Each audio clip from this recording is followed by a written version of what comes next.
Assalamualaikum warahmatullahi wabarakatuh. Bertemu lagi dengan saya Iis Nuraina, guru biologi dari SMA Negeri 1 Cikarang Selatan. Bertemu lagi dalam materi yang baru yaitu substansi genetik. Adapun kompetensi dasar dari substansi genetik ini adalah 3.3 yang berbunyi menganalisis hubungan struktur dan fungsi gen, DNA, kromosom dalam penerapan prinsip pewarisan sifat pada makhluk hidup. Berikutnya adalah 4.3 yang berkaitan dengan keterampilan merumuskan urutan proses sintesis protein dalam kaitannya dengan penyampaian kode genetik DNA RNA protein. Adapun tujuan pembelajarannya adalah 1. Mendeskripsikan struktur, sifat, fungsi, dan komponen dari gen, kromosom, serta DNA. Yang kedua, menganalisis hubungan struktur dan fungsi gen, kromosom, dan DNA dalam penerapan prinsip pewarisan sifat makhluk hidup. Yang ketiga, menjelaskan tahapan sintesis protein. Yang keempatnya, merumuskan urutan protein sintesis protein dalam kaitannya dengan penyampaian kode genetik DNA dan RNA protein. Untuk tujuan pembelajaran yang pertama kedua akan kita tuntaskan hari ini. Untuk tujuan pembelajaran 3 dan 4 akan kita jelaskan pertemuan berikutnya. Bagaimanakah tes DNA pada manusia? Maka, untuk memahami tes DNA pada manusia, kita bisa melihat link YouTube di bawah ini. Di sini ada YouTube di mana melihat putrinya yang berusia 5 tahun begitu cantik, sang ayah curiga itu bukan anaknya. Setelah tes DNA, seluruh keluarga terkejut. Kemudian di sini ada proses uji DNA, di mana proses uji DNA yang dilakukan terjadi di Mabes Polri. Untuk mengetahuinya, maka nanti kita akan melihat isi dari YouTube kedua ini. Maka kita akan mengetahui bagian apa saja yang bisa digunakan untuk tes DNA pada manusia. Kemudian kasus-kasus apa saja yang bisa dipecahkan oleh tes DNA. Seperti itu. Oke. Setelah kita melihat YouTube ini, berikutnya kita akan belajar tentang apakah perbedaan gen, kromosom, DNA, dan RNA. Di sini adalah YouTube untuk ekspresi gen dan sintesis protein, tetapi di sini lebih memperlihatkan perbedaan gen dan kromosom serta DNA dan RNA. DNA itu double helix di sini terlihat dia mengandung adenin, guanin, sitosin dan timin. Ini adalah basa nitrogen. Sedangkan ini adalah gugus gulanya. Ini gugus gulanya. Nah, sedangkan RNA itu hanya single helix. Dia adenin, guanin, sitosinnya sama, tetapi timin diganti dengan urasil. Berikutnya, DNA memiliki kemampuan untuk bereplikasi atau membentuk DNA baru yang sama persis dengan DNA asal.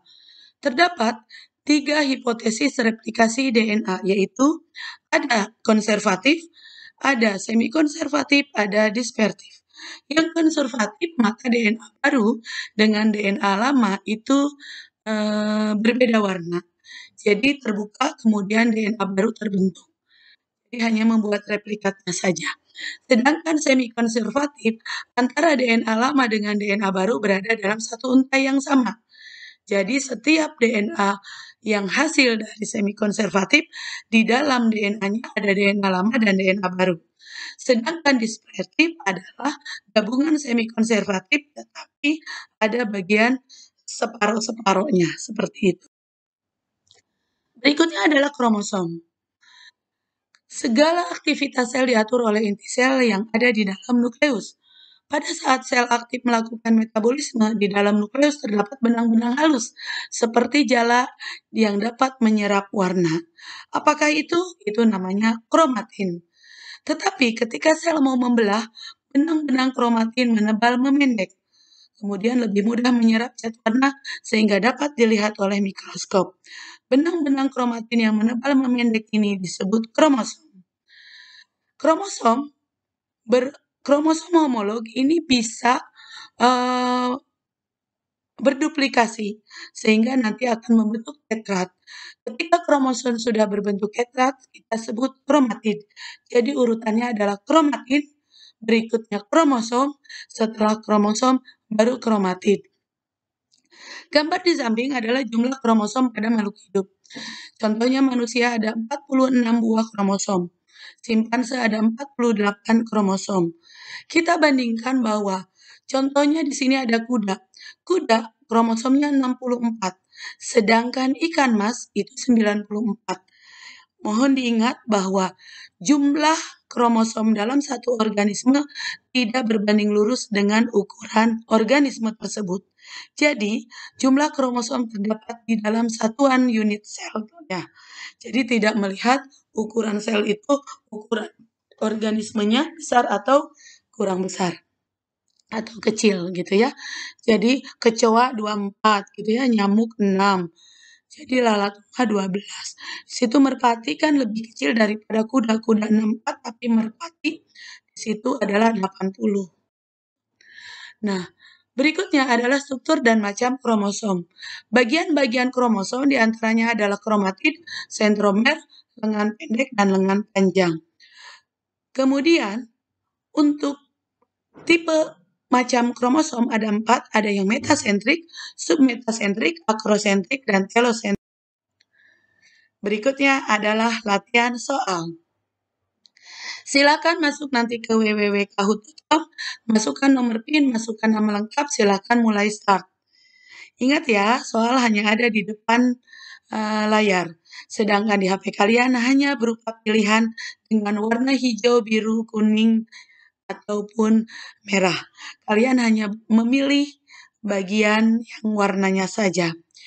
Jika kurang jelas yang bagian belakang, boleh ke depan. Enjoy the class. Adalah pembelajaran kedua. Berikut.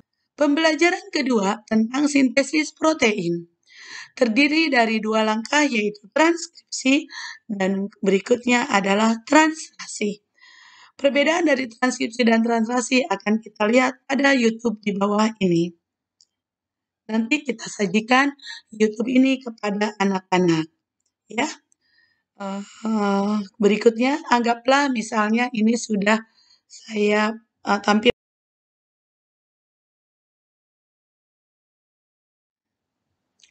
Jadi, transkripsi adalah proses pembentukan RNA duta dari DNA dengan bantuan RNA polimerase yang ada di nukleus. Di sini ada 5 aksen, 3 aksen, artinya fosfatnya menempel di C nomor 5, sedangkan yang ini nomor 3. Begitupun ini. Arahnya adalah selalu dari 5 ke 3. Jadi ketika RNA duta terbentuk, itulah proses transkripsi. Transkripsi dibagi 3, ada tahapan inisiasi, elongasi, dan terminasi. Oke. Berikutnya,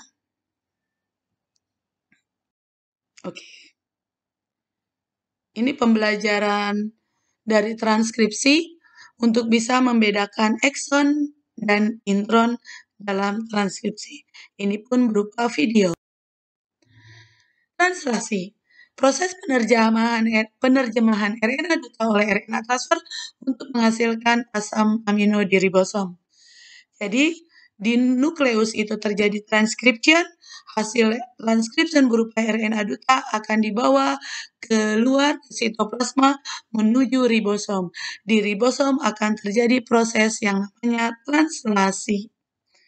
Beginilah proses penerjemahan RNA duta oleh RNA transfer, sehingga basa nitrogen UGG berupa bisa menghasilkan triptopan, UUU bisa menghasilkan penilalanin, GGC bisa menghasilkan glisin, dan UCA menghasilkan serin. Ini adalah proses translasi yaitu dia sama juga, dia mengalami yang namanya inisiasi, elongasi, dan terminasi. Kita bisa lihat inisiasi adalah menempelnya RNA duta ke RNA T, kemudian elongasi terbentuknya asam amino, kemudian ketika membentuk UAG ataupun stop codon, maka itu terjadi proses terminasi atau pemberhentian pembentukan asam amino. Sintesis protein, latihan soalnya dengan play game with barcode. Enjoy the class. Hikmahnya adalah Tuhan sudah menciptakan begitu banyak proses yang sangat rumit. Kalau kita belajar bukan untuk menjadi arogan, tetapi kita belajar akan merasa begitu besar ilmu Tuhan. Kita tidak ada apa-apanya dibandingkan yang dimiliki oleh Tuhan. Belajarlah terus, semangat anak-anakku. Terima kasih. Wassalamualaikum warahmatullahi wabarakatuh. Mohon maaf jika ada kekurangan.